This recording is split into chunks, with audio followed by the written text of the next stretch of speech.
Welcome back to another technical video. Today we'll be going through your question, answering it, and hopefully finding that solution that you need. Guys, remember to stay just a little bit crazy like me, and hopefully you find that resolution you need. Anyway, let's continue on.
And that's it, guys. I hope this video helped find that resolution you're looking for and you found the answer.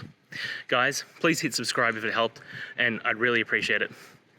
I'll see you next time on another one of these technical videos. Have a good one.